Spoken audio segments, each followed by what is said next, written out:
Two guys of Minnesota sports flowing in their veins. Mackie and Judd on SKOR North and SKORNorth.com. Okay, some statements and some questions here on Minnesota Sports with Mackie and Judd. We'll start here in a minute with JJ McCarthy doing a rare public national platform interview. He's done a few here and there, but he has not done a ton of them since the Vikings drafted him. But this is a great time of year to be watching basketball, all sorts of sports, and MyBookie is here partnered with us across some SKOR podcasts. Yep, and so guess what? The first and the second round of the tournament are done, and so you know what? For a lot of you, your bracket is busted, right? And now you're like, Sports Dad, what am I supposed to do? My bracket is busted. How am I going to have fun? And I am here to tell you that single game, that is the way those matchups to make the real cash. Bet every game, scope out player props, find your edge. MyBookie's Bet and Get is back to sweeten the deal. Place a cash bet on March Madness. Get a surprise reward as well. That can include free bets, cash back, bonus chips.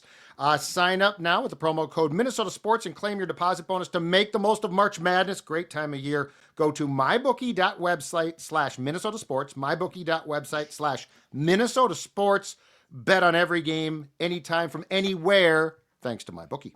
Also, Kieran's is rocking these days with know, Wolves games, Twins games coming up here right across from the Target Center and Target Field area.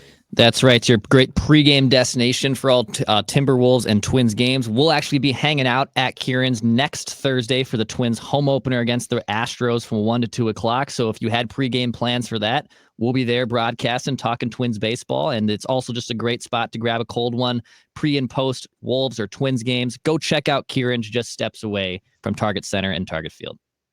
Okay. Statement number one from me here. I hope JJ McCarthy's play on the field is even half as great as his answers to questions in the media. So he was on the Kay Adams show, Up and Adams here, across like the FanDuel distribution network. And there's an NFLPA golf tournament happening in Mexico. Harrison Smith joined at one point for an interview talking about apparently one of the that team that the Vikings had. So last year was like Harrison and Thielen too, or like it's kind of former Vikings, current Vikings. They won the whole thing last year. They won the tournament, and JJ is now, I think, the sub in. I don't know if it was for Kirk, but JJ McCarthy is joining like the same three guys that helped won it last year. So he's on his golf game too. Thielen's a badass golfer. He's a really good golfer. Yeah. He once sank the 100-foot putt at the golf show. He did. We were like, I happened to walk over there and was just like recording, and he made this 100-foot putt. But JJ McCarthy was asked, "Hey, are you healthy?" And he said, "I'm 100% healthy." But then Kay Adams essentially asked him like, "Hey, what's it like now that they've made you the number one quarterback here?" And he said, "They have not told me that I'm the number one quarterback yet, but I'm happy that they didn't, because I don't want it to be given to me. I want to earn it every step of the way." And that's just, that's just like athlete speak jargon. But I think he means it. Like, I think unless we find out in a year or two that, there's actually a huge disconnect. He speaks like a leader, but he can't throw a pass to save his life in the NFL, which is kind of how Christian Ponder was maybe for the first couple of years. So my statement is, I hope his play on the field is at least half as good as the way he has shown up off the field in interviews and all the things that people say about him. Yeah, he gets it. So Ponder, that's an intriguing comparison, because Christian Ponder, from the day that he got here, was incredibly smart. Like, that dude was smart. So it was never like, he's dumb, blah, blah, blah. I don't think he ever had I'll go back to it, cliche a bit, but the it factor that McCarthy has, though. McCarthy has feels like that weird quarterback gene where it's like, okay, I get your bag. I get what you're about. Ponder, there are some great stories about how he lacked that confidence, that swagger. He's a smart dude, but he lacked the swagger. And quarterback is, right or wrong, partially about swagger, right? So I'm not too concerned. I just think the one thing is, and I'm okay with this, there is going to have to be some patience here. And this whole thing of, they got to go get a veteran quarterback to start because they've got a roster. And yes, the roster's very good. But the whole plan is for this kid to ascend to a place where he is the the answer for 4 years of a rookie contract, and then hopefully so good that he signs another contract. And yes, that's going to cost you, but he'll be worth it. But we are going to have to give him a little bit of grace as far as an expectation of, oh my God, he threw a pick. You should have signed Rodgers. Like, we're going to have to, including me, we're going to have to just sort of slow our roll there. Does your thought at all change that, speaking of the Up and Adams interviews here, when Harrison Smith was asked, who is your favorite quarterback to observe all time in your career? And his answer was Aaron Rodgers. Yeah. Oh, he's that there's people in the building in purple that love Aaron Rodgers. Right. I found that interesting as part of her series of interviews. If you came here, if you told me today that we go in a time machine and bring back a 33-year-old Rodgers to play quarterback in 2025 for the Vikings, I'm all in. Yeah, well, the Packers would still be all in too. Exactly. If but like, yes, Harrison Smith is talking about one of the most cerebral, smart QBs who at the time had the arm as well. Like, the physical talents to me have eroded to a point where he's not, where his oddities aren't worth it now. At 33, okay, yeah, he's weird. I don't care. He's a great quarterback. Yeah. So yeah, JJ McCarthy, he speaks with, and even if you follow him on social media, Instagram, it's a lot of mindfulness posts, and I know that he's gone through issues with depression, and his pregame meditations have gone kind of mainstream at Michigan. But yeah, he's 21 or 22, and he speaks with the wisdom of like a 45-year-old in these interviews and on his social media accounts. And the work that he's doing now around the Twin Cities, helping homeless people and people in need. And it's like every other day there's something new being documented. So I don't know. He's been a really impressive kid, and we've barely seen him on a football field. Let's see if the on the field stuff lives up. We'll see. By the way, that golf tournament last year, it was Case Keenum, Harrison Smith, Adam Thielen, and Eric Kendricks. They won the NFLPA golf tournament. So this year, it's McCarthy, Harrison, Thielen, and Keenum. So it doesn't have to be current Vikings. It's just like NFL players who team up to golf. Okay. Yeah. Case Keenum's just like, hey guys, what's going on? I bet Case is a really solid golfer. Really solid. I think I'm going to just assume here, we should have confirmed this with our guy John Randall at the golf show. I think JJ McCarthy is in the Declan part of the scramble where, hey Dex, you give us the first putt with the first line because we know you're going to have no shot at making it. Give us somewhat of a line, and then we'll go from there. He's a hockey player, dude. He was a hockey player. That's true. And they are traditionally really good at golf. I wonder if he is really good. Just a thought. Yeah, we'll find out this week. All right. In Mexico. All right. I'll go next. Kirk Cousins is not going to be a Viking. Put a fork in that speculation, and I was certainly along for it. But per Albert Breer of SI, Cousins is now, quote, hoping to avoid the situation he found himself in last April when he was blindsided by Atlanta's decision to take Michael Penix with the eighth pick. He is not going to allow the Falcons to trade him before the draft. He then wants to see what teams get quarterbacks, what teams don't, and position himself if he is traded, if the Falcons do indeed trade him, which I still think they're stupid if they don't, but they might not. Cousins wants to go to a place where he can have a chance to challenge and start, and I don't think that that's here. So my guess is he is hoping that Rodgers, in an ideal world, Rodgers drags it out, doesn't sign, and hopes that McCarthy struggles or fails, and that he can go to the Giants, or how about this one, the Steelers.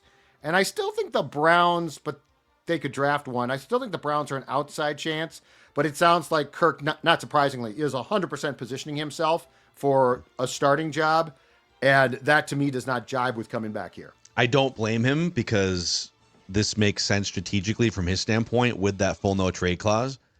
But it is classic Kirk that at every corner, he's looking for how he can flex his contractual leverage 100% for the business of Kirk.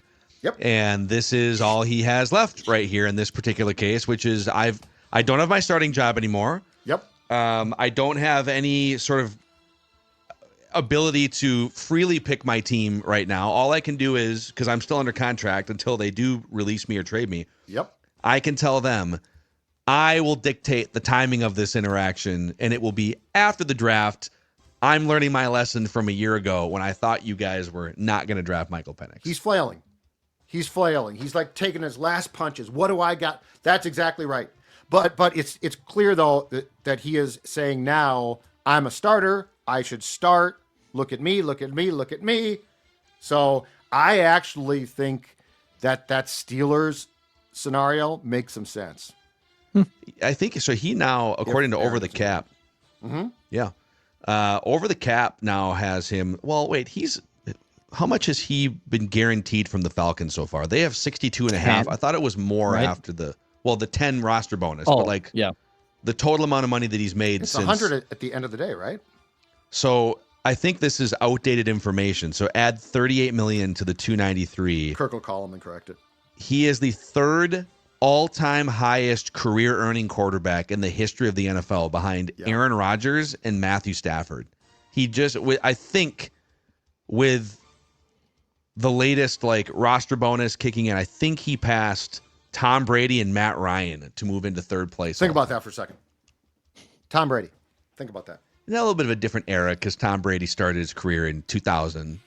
So he had a 10 years of lesser salaries, but still. It is kind of this list is going to include Dak Prescott is 11th on this list because he's a newer quarterback. But but the fact that only two quarterbacks in the history of the NFL. Now they do have cap inflated earnings, so they adjust for era, and he's still top 10 adjusted for era, which is kind of crazy. Mm-hmm. So good for old Kirky boy. You like that? All right. I'll go next here. I'll throw a pun intended curveball with a baseball statement. My statement is you can't be serious. So there was a big report yesterday from The Athletic last night about the Twins sale. That they, have rejected their 1.5 valuation, stuff we have talked about before. It also turns out they have an excess of $400 million in debt that they're trying to figure out as they navigate a potential sale. But my you can't be serious statement is related to this portion of the report from The Athletic. Further complicating matters is the belief that current Twins executive chair Joe Pohlad would prefer to stay in control of the club. Multiple sources told The Athletic. Whether Pohlad would remain in some capacity with new ownership group isn't an impossibility, multiple sources said. So the Twins are trying to figure out, let's sell this team. You know what? It's time. We're gonna get out. We're gonna let someone else run it. Oh, also, as we're trying to figure this out, we got this little bit of a dead weight of $400 million in debt that the new ownership is going to have to figure out how to help us out with. And we're going to sell it to a new group. And the guy that's been running the team wants to remain in charge. You can't be serious. That's my statement. So there's so much to unpack here. And I put a note here. Let's circle back to the $400 million in debt thing, because I do think that's worth touching on. But, okay, Joe Pohlad as the operator of the Twins, it's not because he was hired by an ownership group because he is a baseball acumen guy. Like, he is the operator of the Twins because he is a third generation Pohlad and his grandfather bought the team. Like, right? It's being passed down to him, and like, of all the options along his part of the family tree, he's been the most interested and engaged. And so either, like, to me, the only two ways that he would remain the controlling operator of the franchise are, A, he has enough financial resources to buy out the Twins from the rest of his family who wants to take a payday. Right. Which I think if that was possible, it would be reported by now, or it would have happened by now. Yeah. Or B, he would be the best person to run the business or baseball ops of a baseball team, regardless of what his lineage or last name are. So in the absence of either one of those two things being true, how would this happen? How would you sell this team as a family, and then like they would keep Joe around over other qualified candidates that they could hire and give millions of dollars to? Like, what is happening? So this clearly means that Joe, and this sort of, in the original reporting about the intention of the sale last fall, this sort of came out But this means that Joe did not want to sell. Because Right. if you recall, the rest of it was We've these heard that. Pohlad Yeah. children, right? The Pohlad children are like, let's get rid of this thing. We're getting ripped. You know, grandpa's dead. Dad wants out of it. So like there's, and I don't know what the amount of Pohlad kids in like their 30s and 40s is. They want out. Joe, It's like 8. I think it's like 8. Okay. I think And Joe is like, I just got this team. It's my toy. It's my toy. And so now he's rebelling against that.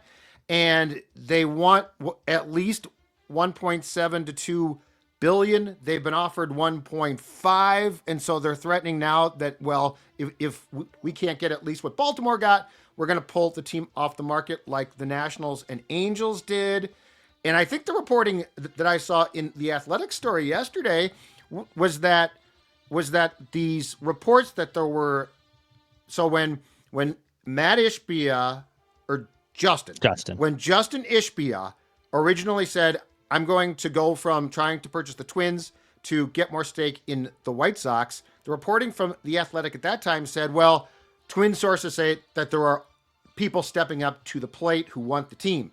But now it sounds like they're sort of back at square one with a couple of potential, like this is a mess. This ain't getting done this summer. Because now it's like, at first it was opening day. Okay, it's not going to be that. It might be September.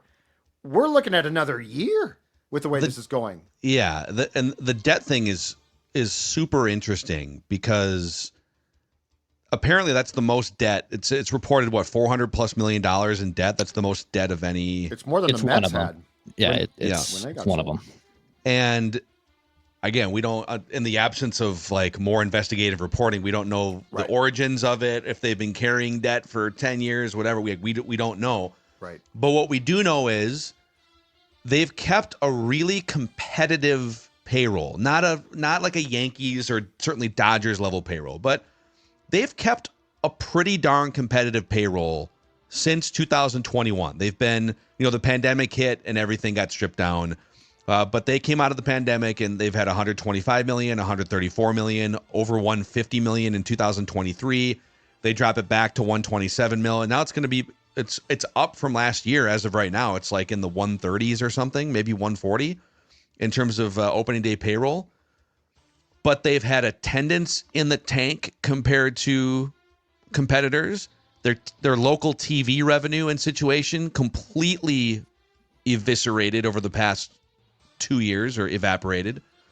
So the Correa contract, like that was a big contract that they agreed to after all the medical stuff with San Francisco and the Mets. So I wonder, in order to even maintain the level of payroll they have over the last few years since the pandemic, with ballpark revenues falling, I would guess, and local TV revenue falling, if they've had to take on a bunch more debt.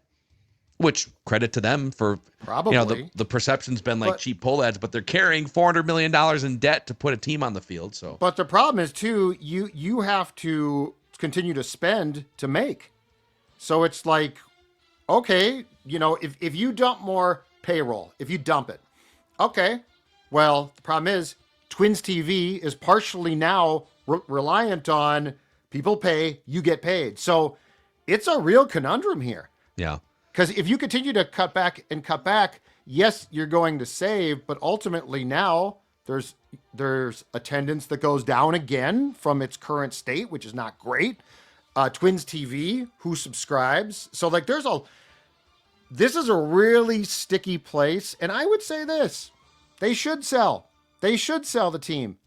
And if you can get a bidder up to 1.7 billion, which is what the Orioles got, just shut up and take it.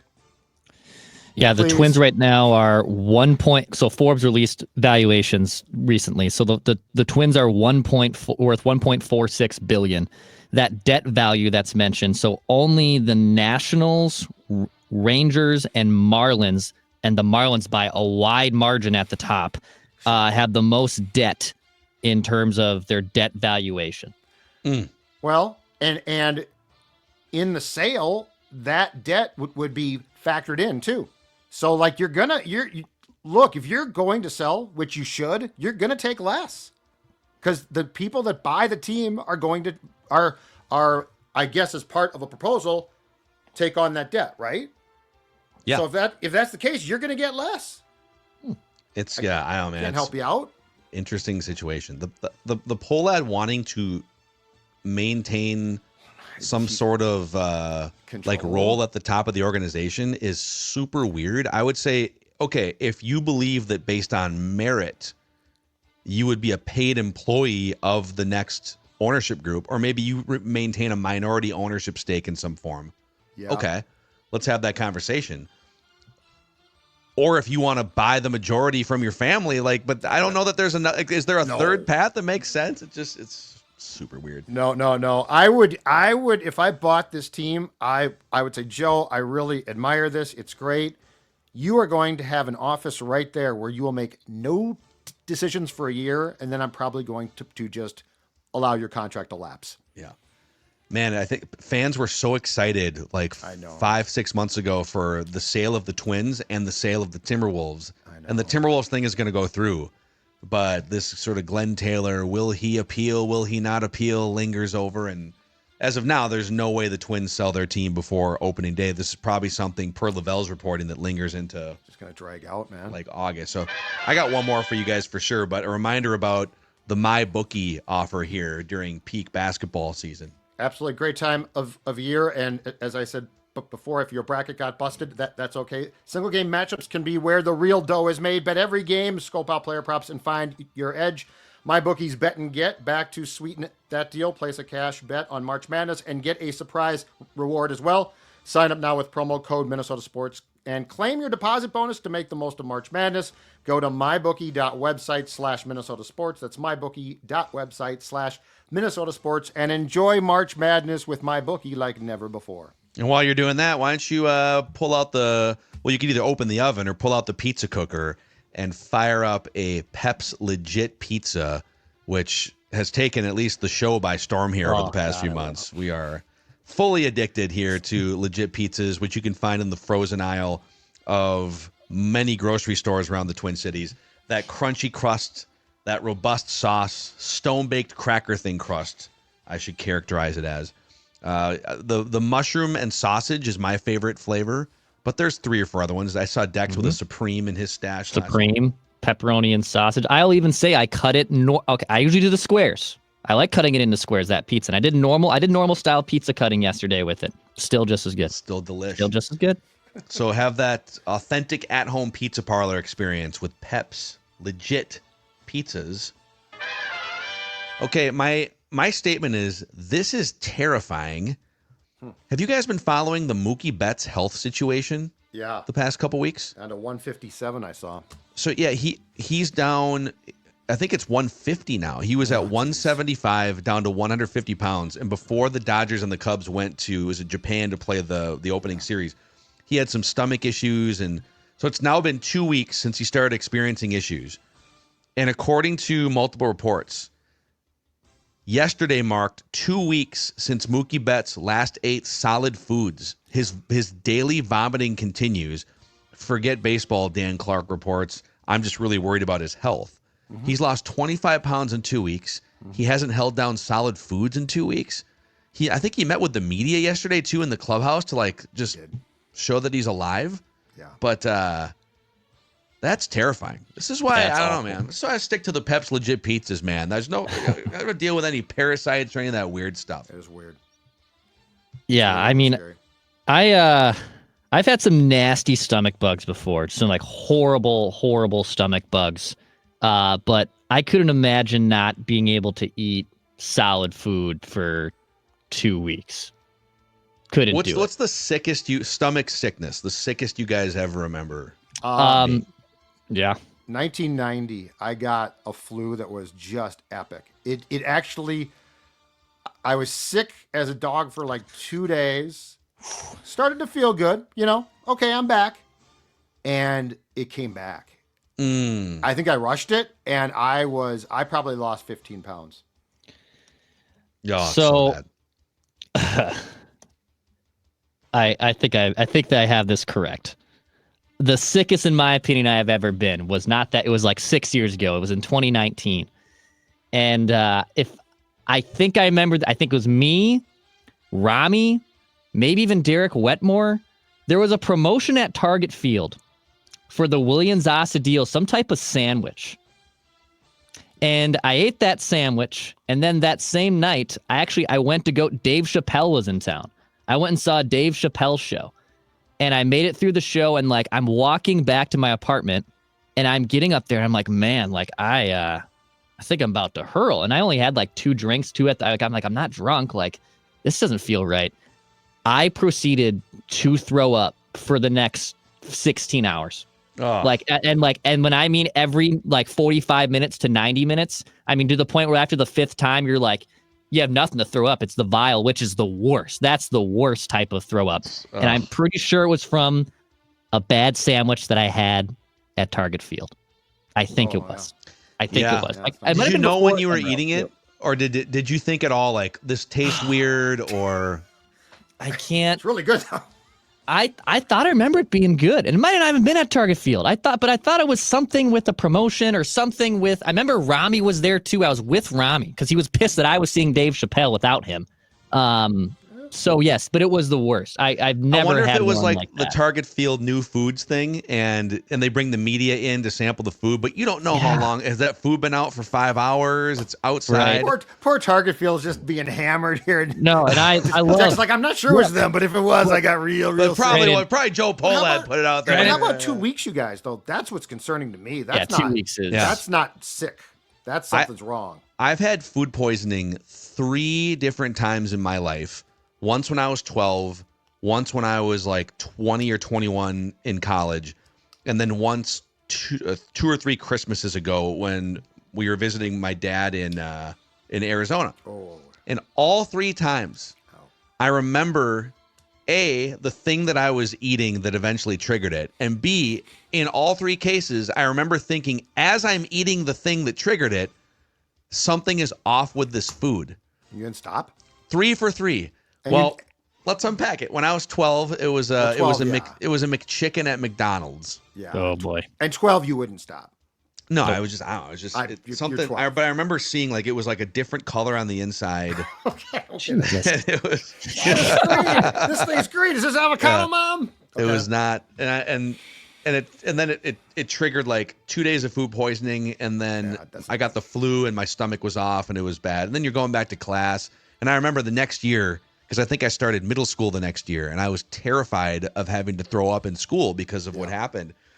Yep. And because it was like a school event where I was eating this McChicken. I don't blame you for this. So I remember psychologically thinking all throughout middle school, every time I walked into a classroom, where's the garbage can just in case, even if I felt great. College, Foreman Grill. Rest in peace, George Foreman, 76 years old. His contributions to the culinary world maybe equaled his contributions to the boxing world. And I remember we used to have these like frozen chicken breasts in the freezer in one of our college houses. And super ridiculous. Like we would try to cook these frozen chicken breasts on the Foreman Grill. And on the outside, they always looked cooked, but they're frozen. So like it's hard to cook it all the way through on the inside. And we didn't have a meat thermometer. This is not good. And I remember eating one time. And I was like, oh, it's a little chewy on the inside. Oh. It was warm, but it wasn't, it's not. Oh, dude, that's bad. 2 days of food poisoning. Yeah. And then the Arizona one was we had just got done with like a 2-hour hike. I think we did Camelback in Scottsdale, and we were starving because we just burned off all these calories. And we found a brunch spot, and I told you guys this when it happened because I had to almost cancel the flight the next day, or we moved the flight like 2 days because I literally couldn't move from the bed in the hotel room. But I remember biting into a brisket avocado toast. Oh yes, I remember this. Yes, and thinking. Yes. This brisket is off. It's like this is where you got to stop. It's not. It's either terrible overcooked brisket or it's like something's wrong with it. And man, about 12 hours later. Okay. 2 o'clock. On that last one, you got to stop. I know. You're old enough now. You're an adult. You recognize the fault with the brisket. At 12 years old, hard to blame you. The bad meat is dangerous as hell too. Yeah, chicken like that can make you really, really sick. Sick. I basically carry a meat thermometer with me throughout any meal that we have in our kitchen. That can leave you in really bad shape. Hospital. Yeah, I chicken is like we grill chicken on the grill, no joke, probably once a week in our house. I love grilling chicken. Yeah. But I will say I always make like overcooking chicken is not the worst thing. Like if you overcook a burger or a steak, you're like, God dang it! Like that, you feel like you're wasting a meal. Chicken, you're okay going past even the appropriate temperature. Yeah, that'll get you. Probably safer. So I have now for 20 years exclusively eaten dry overcooked chicken for that exact. Hey, yeah, no, I don't blame you. Some extra sauce food on poisoning. Yeah. So, anyways, Mookie Betts. Yeah, Good luck get to you, better, buddy. man. Yeah. All right, that's your statements, your questions here, Minnesota Sports with Mackie and Judd. We'll see you for a little write that down action tomorrow.